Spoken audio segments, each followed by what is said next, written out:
దళపతి ఏం చేసినా చివరి నిమిషం వరకు ఎవ్వరికీ చెప్పరు. ఎమ్మెల్యే కోటా ఎమ్మెల్సీ నామినేషన్ల ప్రక్రియ రేపటితో ముగియనుంది. సంఖ్యాబలాన్ని బట్టి ప్రతిపక్ష బీఆర్ఎస్ కి ఒక్క ఎమ్మెల్సీ దక్కుతుంది. అభ్యర్థి ఎవరన్నది మాత్రం గులాబీ బాస్ ఇంకా ఫైనల్ చేయలేదు. ఇటీవల ఎర్రవల్లి ఫామ్ హౌస్ లో ముఖ్య నేతలతో కేసీఆర్ సమావేశం అయినప్పటికీ ఎమ్మెల్యే కోటా ఎమ్మెల్సీ అభ్యర్థి ప్రస్తావన మాత్రం రాలేదని తెలుస్తుంది. దీంతో ఇవాళ ఎమ్మెల్సీ అభ్యర్థి పేరును కేసీఆర్ ప్రకటిస్తారని పార్టీ వర్గాలు చెబుతున్నాయి.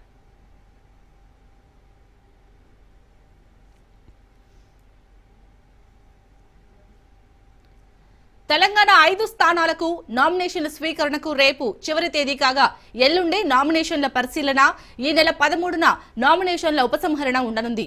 ఇక మార్చి 20న ఉదయం 9 గంటల నుంచి సాయంత్రం 4 గంటల వరకు పోలింగ్ జరగనుంది. అదే రోజు సాయంత్రం 5 గంటల నుంచి ఓట్ల లెక్కింపు ప్రక్రియ చేపట్టి విజేతలను ప్రకటిస్తారు.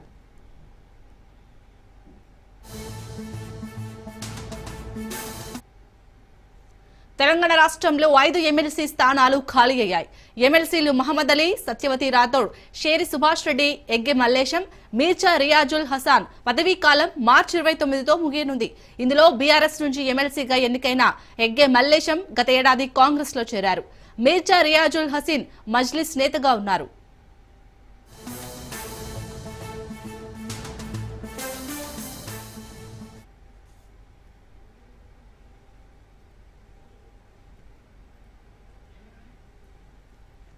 బీఆర్ఎస్ నుంచి వివిధ సామాజిక వర్గాల ఆశావాహులు ఎదురుచూస్తున్నారు. ఎస్సీ సామాజిక వర్గం నుంచి ఆర్ఎస్ ప్రవీణ్ కుమార్, ఎస్టీ సామాజిక వర్గం నుంచి సత్యవతి రాథోడ్, బీసీ సామాజిక వర్గం నుండి దాసోజు శ్రవణ్ కుమార్, బూడిద భిక్షమయ్య గౌడ్, జోగు రామన్న పేర్లు వినిపిస్తున్నాయి. అయితే కేసీఆర్ చివరి నిమిషం వరకు ఎవరి పేరు ప్రకటిస్తారన్నది ఆసక్తి నెలకొంది. ఇవాళ సాయంత్రం అభ్యర్థి ప్రకటన వెలువడే అవకాశం ఉంది. ఎందుకంటే అభ్యర్థిని బలపరచాలంటే 10 మంది ఎమ్మెల్యేల సంతకాలు చేయాలి. కాబట్టి ఆదివారం ప్రకటిస్తే సోమవారం సంతకాల సేకరణ పూర్తి చేసి నామినేషన్ దాఖలు చేయొచ్చని గులాబీ బాస్ భావించారు.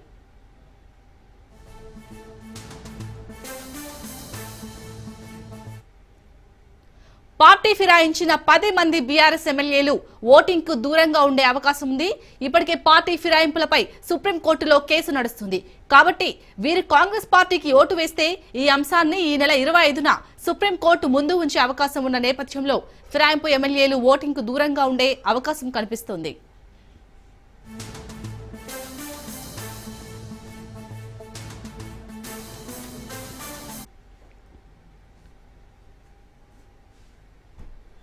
అయితే మరో ట్విస్ట్ కూడా నెలకొనే అవకాశం ఉంది.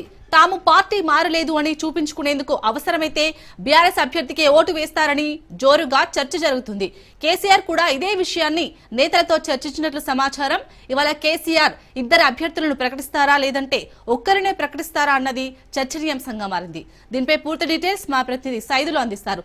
సైదులు చెప్పండి, ఇవాళ ఎమ్మెల్సీ అభ్యర్థిని ప్రకటించే అవకాశం కనిపిస్తుందా? అప్డేట్స్ ఏంటి?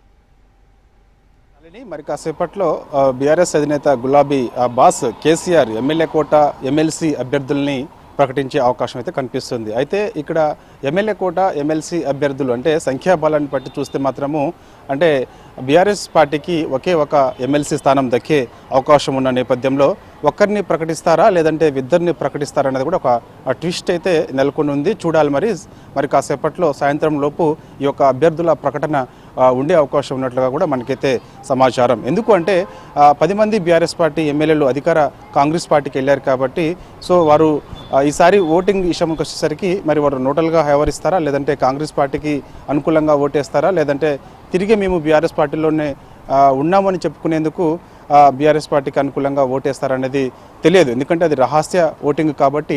సో ఏదేమైనా సరే ప్రస్తుతం అయితే సంఖ్యాబలాన్ని బట్టి చూస్తే మాత్రము బీఆర్ఎస్ పార్టీకి 28 మంది ఎమ్మెల్యేలు మాత్రమే ఉన్నారు కాబట్టి. ఎందుకంటే మొత్తం 39 మంది ఎమ్మెల్యేలు మొన్న జరిగినటువంటి శాసనసభ ఎన్నికల సమయంలో గెలిచారు. కాకపోతే 10 మంది ఎమ్మెల్యేలు అధికార కాంగ్రెస్ పార్టీకి వెళ్ళారు.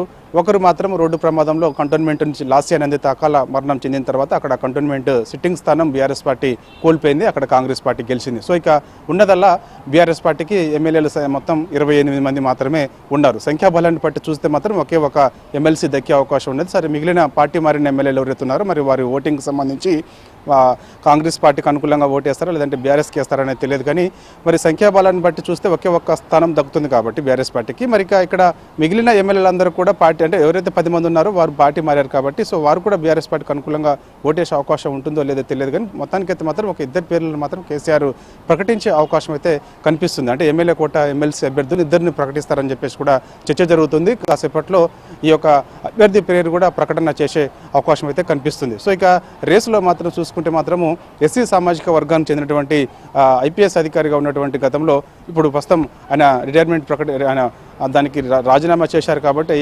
ఐపీఎస్కి సో ఆర్ఎస్ ప్రవీణ్ కుమార్ పేరు తెరపైకి వస్తుంది.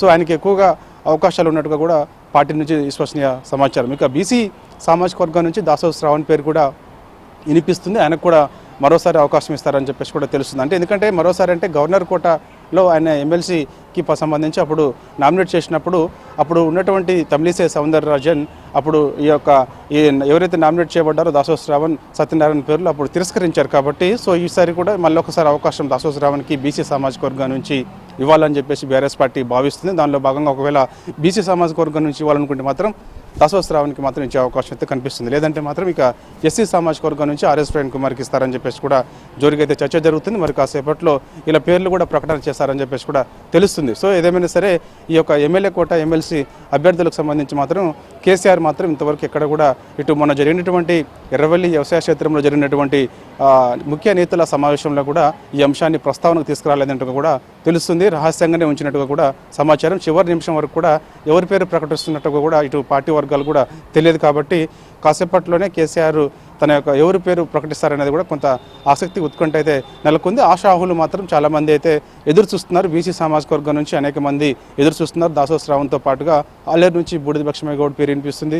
ఇంకా మాజీ మంత్రిగా ఉన్నటువంటి జోగు రామన్న పేరు కూడా ఎక్కువగా వినిపిస్తుంది. కాబట్టి చూడాలి మరి కేసీఆర్ ఏ నిర్ణయం తీసుకుంటారు అనేది కూడా మరి కాసేపట్లో తెలిసే అవకాశం అయితే కనిపిస్తుంది. ఎందుకంటే ఒకవేళ ఎమ్మెల్యే కోటాకి ఎమ్మెల్సీ అభ్యర్థిగా నామినేట్ చేసేటప్పుడు 10 మంది ఎమ్మెల్యేల సంతకాలు కంపల్సరీ కాబట్టి సో ఇక ఈరోజు ప్రకటన చేస్తే రేపు ఉదయం కల్లా 10 మంది ఎమ్మెల్యేల సంతకాలు పూర్తి చేసిన తర్వాత నామినేషన్ ప్రక్రియ కొనసాగే అవకాశం ఉంది. మరి రేపు మధ్యాహ్నం సమయంలో బీఆర్ఎస్ పార్టీ అభ్యర్థి నామినేషన్ ఇస్తారని చెప్పేసి ఈ నామినేషన్ కార్యక్రమంలో బీఆర్ఎస్ పార్టీ వర్కింగ్ ప్రెసిడెంట్ కేటీఆర్తో పాటుగా మాజీ మంత్రి హరీష్ రావు ఇతర నేతలు గ్రేటర్ హైదరాబాద్ చెందినటువంటి ఎమ్మెల్యేలందరూ కూడా ఈ యొక్క నామినేషన్ ప్రక్రియలో పాల్గొనే అవకాశం అయితే కనిపిస్తుంది. కానీ మరి కాసేపట్లోనే కేసీఆర్ మాత్రం ఈ యొక్క అభ్యర్థుల పేర్లను ప్రకటిస్తారు. ఇద్దరిని ప్రకటిస్తారా లేదంటే ఒక్కరిని ప్రకటిస్తారా అనేది కూడా కొంత ఆసక్తి నెలకొంది. కాబట్టి మరి కాసేపట్లోనే వీళ్ళ పేర్లను కూడా కేసీఆర్ ప్రకటిస్తారని చెప్పేసి కూడా పార్టీ వర్గాల నుంచి మనకైతే సమాచారం. శాలిని సైదులు అలాగే ఇటు ఎమ్మెల్యే కోట ఎమ్మెల్సీ అభ్యర్థులు ఎవరైతే ఉన్నారో ఆశావాహులు వాళ్ళు ఏమంటున్నారు? ఆశావాళ్ళు మాత్రము కొంతమంది మాకే వస్తుందని చెప్పేసి కూడా కొందరు చెప్తూ వస్తున్నారు. ఎందుకంటే బీసీ సామాజిక వర్గంకి సంబంధించినటువంటి నేతలు మాత్రం ఖచ్చితంగా ఈసారి మాకు అవకాశం ఇవ్వాలని చెప్పేసి అంటున్నారు. ఎందుకంటే చూసాం మనం ఈ మధ్యకాలంలో ప్రభుత్వం కులగణన పేరుతోటి కులగణన చేసింది కాబట్టి దాంట్లో పెద్ద ఎత్తున బీసీలు ఈ రాష్ట్రంలో ఎక్కువ మంది ఉన్నారని చెప్పేసి బీసీలకు కూడా కాంగ్రెస్ పార్టీ 42% రాజకీయంగా రిజర్వేషన్ కల్పిస్తామని చెప్తున్నారు. కాబట్టి దానిలో భాగంగా బీఆర్ఎస్ పార్టీకి కూడా బీసీలకు సముచిత స్థానం కల్పిస్తామని అనేక సార్లు చెప్తూ వస్తుంది. కాబట్టి సో ఖచ్చితంగా మాకు కూడా అవకాశం ఇవ్వాలని చెప్పేసి కూడా బీసీ సామాజిక వర్గాలు చెందినటువంటి నేతలు ఆశావాహులు ఎక్కువగా ఉన్నారు. కాబట్టి సో వారు ఇవ్వడం వల్ల ఈ మండలిలో కూడా ఖచ్చితంగా బీఆర్ఎస్ పార్టీ కూడా బీసీలకు అనుకూలంగా ఉంది. బీసీ యొక్క సంబంధించినటువంటి అంశాలను కూడా మేము లేవనెత్తే అవకాశం ఉంది.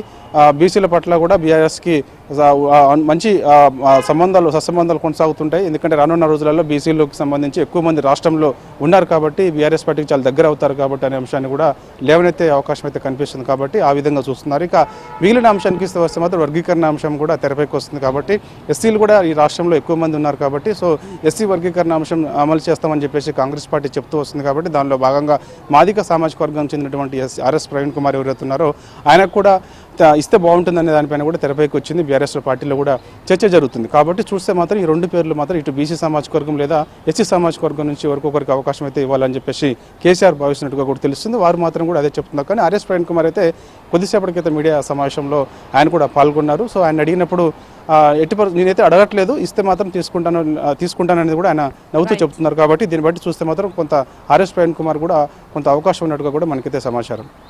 Right, thank you Saidul.